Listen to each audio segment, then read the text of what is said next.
Hey guys, it's Kim. I wanted to make this video because I think it's so easy for us, anybody, myself included, to look at these people we follow on Facebook or Instagram or YouTube.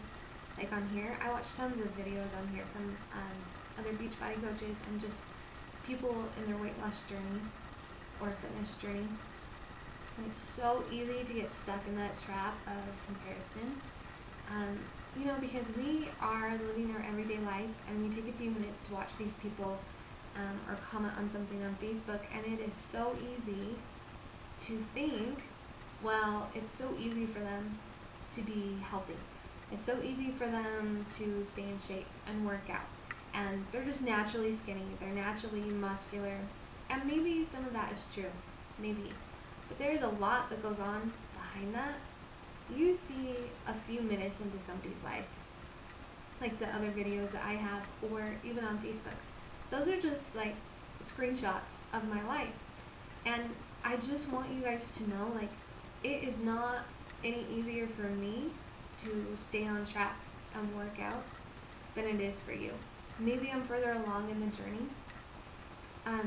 But I have health struggles. I have health issues that I deal with, and it's constantly, I feel like it controls my life sometimes because I have to stay on top of it. And if I don't, then I pay for it physically and mentally. A little backstory on me, just so you guys know that I'm a real person too.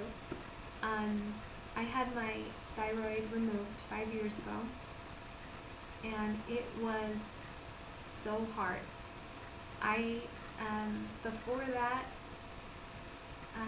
I'd had 2 babies within a year. Well, they're 15 months apart. When I was pregnant with my second, my dad passed away.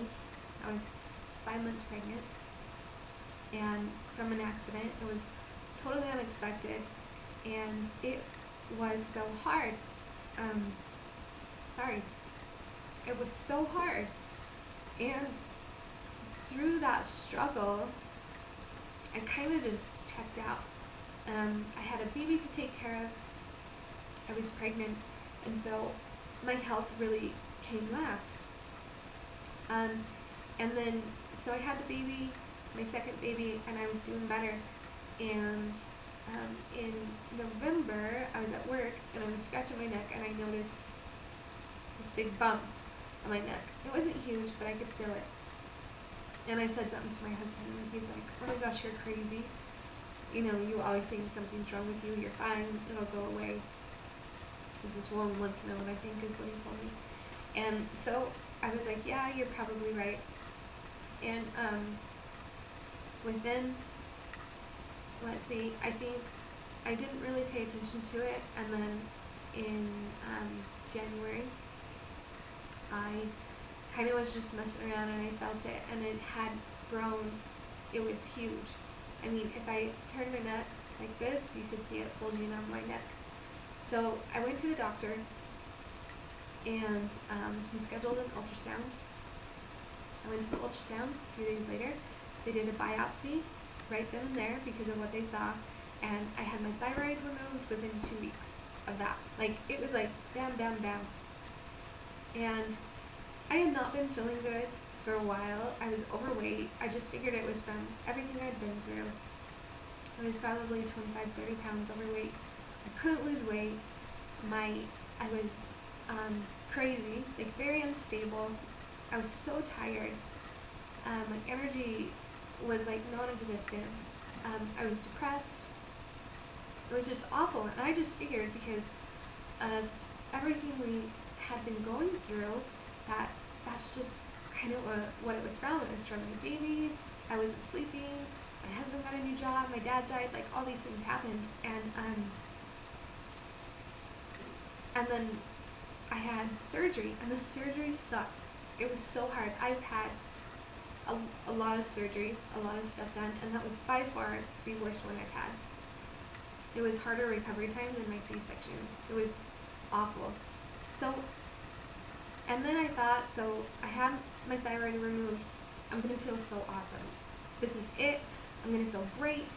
Like, the weight's going to come off. I'm going to be skinny again. It's going to be great. And it was not like that.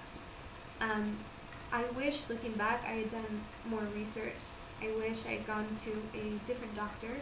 The doctor that did my surgery and stuff was not very helpful. He did a good job, I'm fine, but I finally found this other doctor, and he listened to me, and it took probably a year or two to get my levels figured out and my medication right.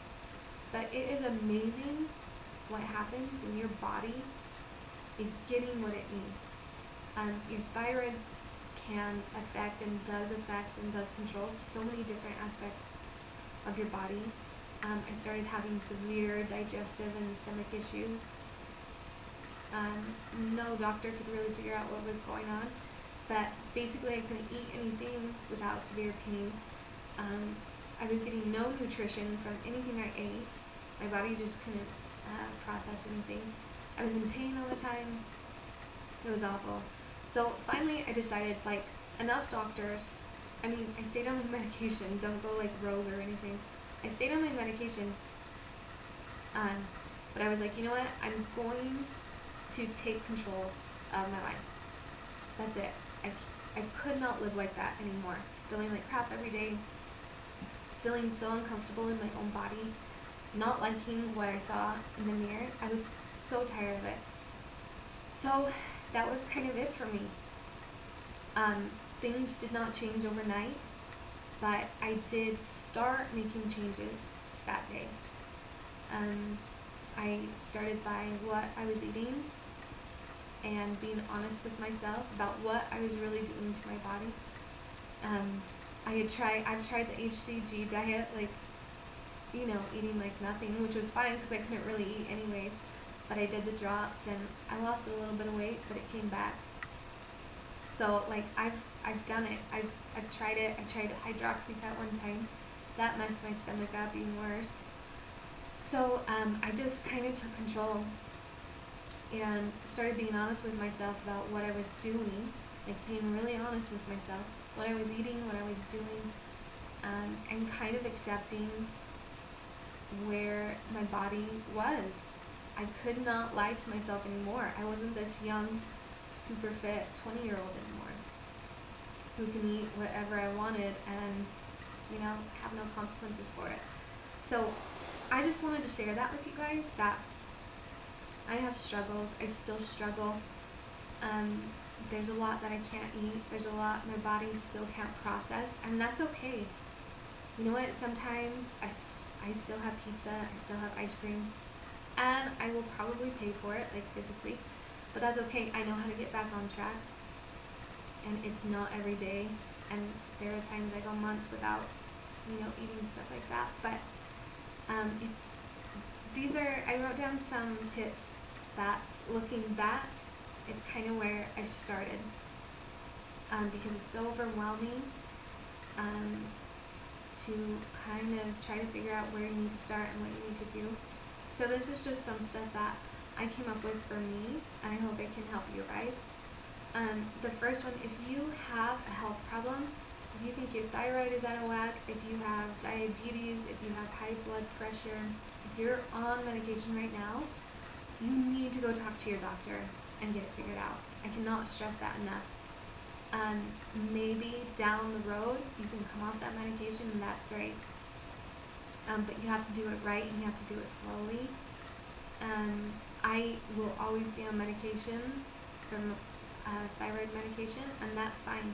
But I still have to check in with my doctor and make sure my levels stay where they're at, or I go crazy. So step number 2 is start small. Don't try to overhaul your whole entire life overnight or in a weekend. You will crash and you will burn, and it can be so overwhelming. So start small. If you know you don't eat healthy, cut back eating out. Maybe if you eat out 5 times a week, go to 3 times a week. If you drink soda, stop drinking soda. And then slowly add more things that you change into your lifestyle. start walking, I would park further away, like in the grocery store. I would park at the back of the parking lot, so I had to walk further. I started doing the elliptical, and we have stairs. I'm in my basement office right now, but we have stairs. I think 15 stairs. I would walk and run up those stairs for 10 minutes a day. Like, regardless of what I was doing, I would put the TV on for the kids.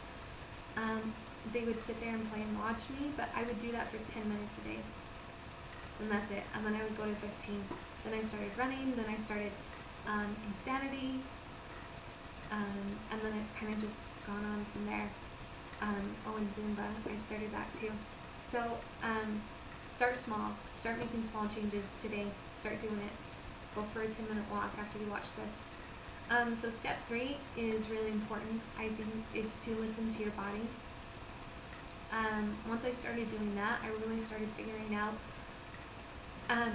what my body needed and what it was capable of. I was putting a lot of limitations on myself because of my thyroid, that, oh, I can't do this, I can't do that, it's too hard, I don't feel good enough. But listen to your body. If there are foods that upset it, don't eat them. If there's foods that make you feel good and you have no symptoms afterwards, keep introducing more food into your diet. It's really important, if you feel like something is off, go to your doctor.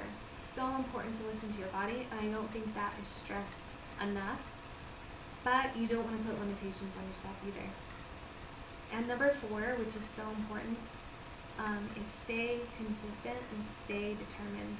It takes time and it takes work, but the more consistent you are, if you wake up every day with that goal in mind, that today I'm going to make myself healthier, today I'm going to make myself healthier, and focus on that day, you will make so much progress that you didn't even think was possible. So don't give up and stay consistent.